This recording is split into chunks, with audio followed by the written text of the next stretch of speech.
폭우와 폭염이 번갈아 지속되면서 여름나기가 어느 때보다 힘듭니다.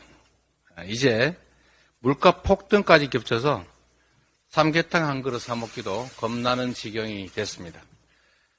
닭고기 가격이 1년 전보다 크게 올랐고 지난달 오리의 월평균 도매 가격이 작년 대비 무려 51.7%나 상승했습니다.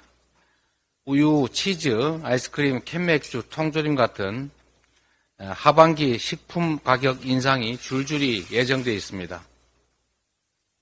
정부의 두더지 잡기식 가격 인하 압박이 언제까지 통할지 모르겠습니다. 라면값 50원 인하 이런 식으로 해결될 상황이 결코 아닙니다. 정부의 장밋빛 전망과 달리 연일 경기 침체, 민생고 뉴스가 넘쳐나고 있습니다. 특히 대출 문제가 심각합니다. 한국은행에 따르면 가계대출자 중에서 약 300만 명이 원금 이자 갚느라고 최소한의 생계 유지가 불가능한 상황이라고 합니다.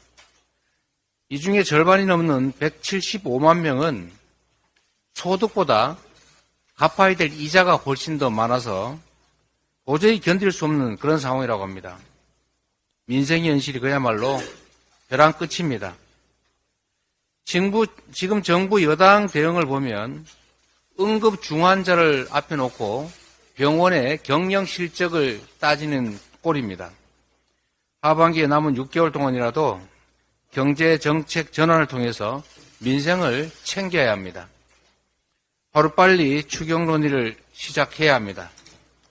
추경으로 민생을 살려야 국가 경제도 안정되고 민생도 회복될 수 있다는 것을 명심해야 합니다.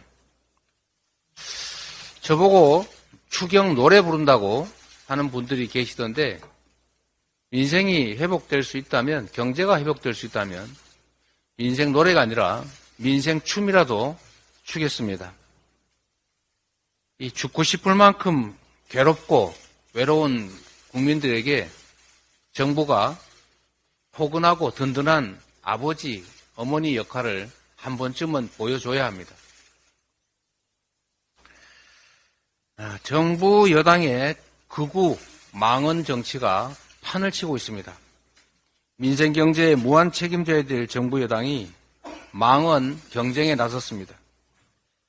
가장 큰 충격은 전 정부를 반국가 세력으로 모은 윤석열 대통령입니다. 문재인 정부 당시 검찰총장이었던 자신의 과거를 잊은 심각한 자기 부정입니다. 자유 대한민국을 무너뜨리려고 하거나 자유 대한민국의 발전을 가로막게 된 세력들이 나라 도처에 조직과 세력을 구축하고 있다 이렇게 말씀하시는데 지금이 냉전 시대도 아닌데 대체 무슨 말씀이십니까? 세계 10위의 경제대국 코로나 팬데믹을 누구보다 모범적으로 극복한 대한민국이 자유민주주의 대표 국가임을 의심하는 사람은 아무도 없습니다. 우리 당을 향해서 불치병에 걸린 것 같다. 마약에 도취됐다. 이런 식의 발언을 하는 여당 대표 망언 참으로 기가 막힙니다.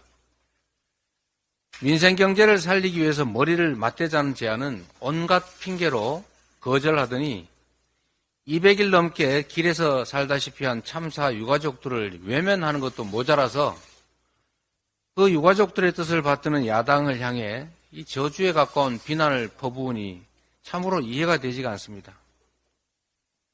정치가 아무리 비정하다 해도 금도가 있는 것입니다.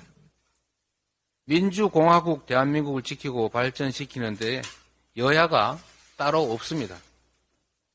국민의 삶이 참으로 어렵습니다. 정치가 희망을 만들어내야 합니다. 김명호 통일부 장관 후보자, 김재환 인재개발원장 내정자, 이분들이 상대 진영과 국민을 향해서 내뱉은 그 극단적 언행을 한번 살펴보십시오. 국민 통합은커녕 국론 분열, 대결을 조장할 극우 인사들입니다. 혐오가 난무하는 정치로는 국민의 마음을 얻을 수 없습니다. 대결 정치로는 국가 발전을 꾀할 수가 없습니다. 야당은 괴멸해야 될 적이 아닙니다. 국민의 삶을 위해서 머리를 맞댈 국정 동반자라는 사실을 잊지 마시기 바랍니다. 이상입니다.